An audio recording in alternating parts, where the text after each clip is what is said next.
वायु, जल, देश, काल, उसके बाद विशेषता, अधर्म। अधर्म इनका मेन हेतुर्वती, हेतु जो है वो अधर्म बताया है। 4 फैक्टर्स बताए हैं। पहला है जल, जैसे दूषित जल, इसके अंदर मैंने बहुत सारे केमिकल्स जो हमारे पॉल्यूटेड वाटर में मिलते हैं वो बताया है। कैडमियम, क्रोमियम हो गया, लेड हो गया, आर्सेनिक है, ये सब मैंने इसमें दिखाया है। उसके साथ दूषित वायु, दूषित वायु इसके अंदर हमारे लंग्स जब प्राणवायु स्रोत की दृष्टि हो जाती है, उसके द्वारा हमारे जो लंग्स हैं और जो हमारी बॉडी है उस पर बहुत ज़्यादा इफेक्ट पड़ता है। देन हमारी भूमि, जो हमारी फर्टाइलाइज सॉइल नहीं रहेगी, जो हमको खाना पीना अच्छे से ग्रोथ नहीं हो पाएगा, अच्छे से फार्मिंग नहीं हो पाएगी उसकी वजह से। देन इसके अंदर कॉन्सेप्ट हमारे टॉक्सिकोलॉजी में आता है गर्विश और दूषित। लेकिन हम टॉक्सिकोलॉजी जब बायोएक्टिविटी जब उसका टाइम आता है तब वो अपने रूप दिखाता है कि वो कैसे उसका सिम्टम्स आएंगे। और दूसरी तरफ मैंने दिखाया कि अगर ये सब चीज़ें हमारे जो फैक्टर्स हैं, चारों फैक्टर्स वो हेल्दी रहेंगी तो हमारा एनवायरनमेंट भी बहुत हेल्दी रहेगा। हमको सब चीज़ें बहुत अच्छे से जो हमारा पानी होगा उसमें फिशेस वगैरह होंगी, जो उससे हमको फूड मिल रहा है वो भी हमारी बॉडी के लिए बहुत अच्छा होगा। दैन हमारी एयर भी प्योरीफाइड हो जाएगी और सॉइल फर्टाइल हो जाएंगी। जो भी हमारी जो 4 और 6 टाइप्स की सॉइल है वो अच्छे से फर्टिलाइजेशन होगी, फार्मिंग अच्छी होगी। Good afternoon, teachers and my dear friends. Our topic is environmental toxicology, and we would like to present our poster that is based on effect of environmental toxicants on ecosystem and human health. How does environmental toxicants affect our ecosystem and basically on human health? Mainly, sources of environmental toxicants. Our main sources industries. जो industries का waste होता है वो cause करता है air, water and soil pollution, and then that affects plants and animals. और फिर उसके बाद by food chain या फिर directly humans affect होते हैं। Environmental impact है जो हार्म करता है हमारे इकोसिस्टम को, that is wild life and plants, और adverse effects in humans, that is respiratory diseases हो सकते हैं। आयुर्वेदिक कॉन्टेक्स्ट है सदा, दैट इज इन्फ्लेमेशन, दौर्बल्य, वीकनेस हो सकती है, इंद्रिय दृष्टि, ऑर्गन टॉक्सिसिटी हो सकती है। क्लियर कम्युनिकेशन है जो पॉलिसी मेकर्स होते हैं वो कैसे इन मैप्स को यूज करके कुछ मेजर्स बना सकते हैं to prevent the environment from environmental pollution.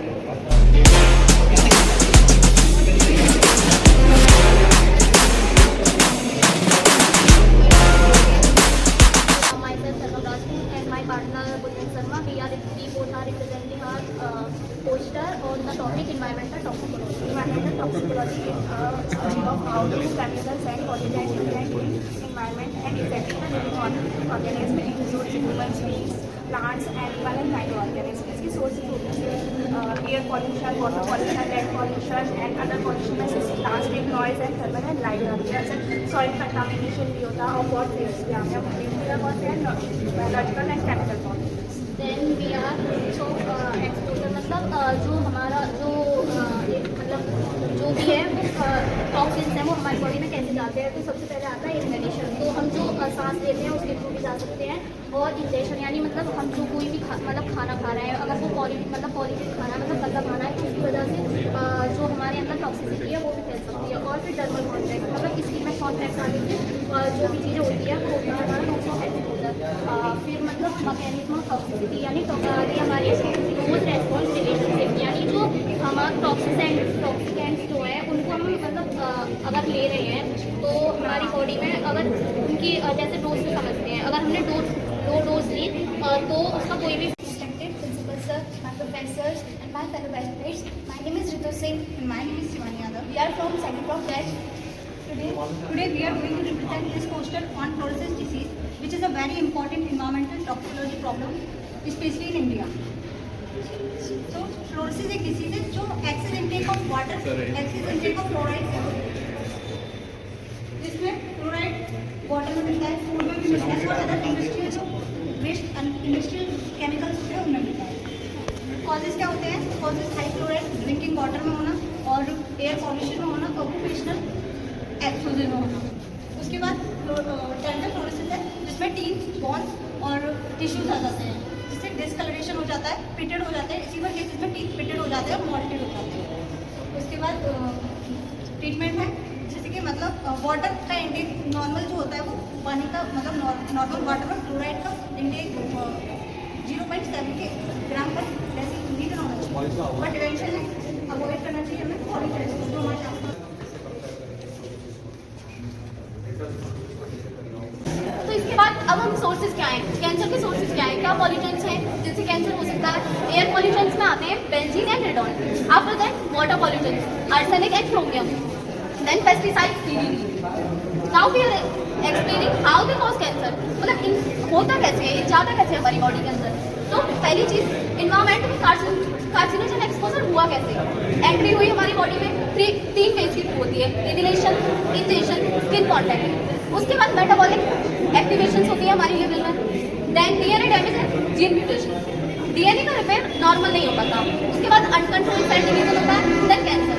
इसको हम आयुर्वेद में क्या समझेंगे, कैंसर हम मॉडर्न में तो ट्रीटमेंट से सिटी स्कैन बहुत सारे बायोप्सी करवाते हैं, और आयुर्वेद के पर्सपेक्टिव से हम इससे क्या बोलते हैं, आयुर्वेद की कंडीशंस में हम इसे हार्मोन बोलते हैं। और रेड है कि ब्लड कैंसर को डिनोट करता है, ब्लू है जो कोलन कैंसर को डिनोट करता है, then yellow this is bone cancer, and the green one liver cancer. And thank you all of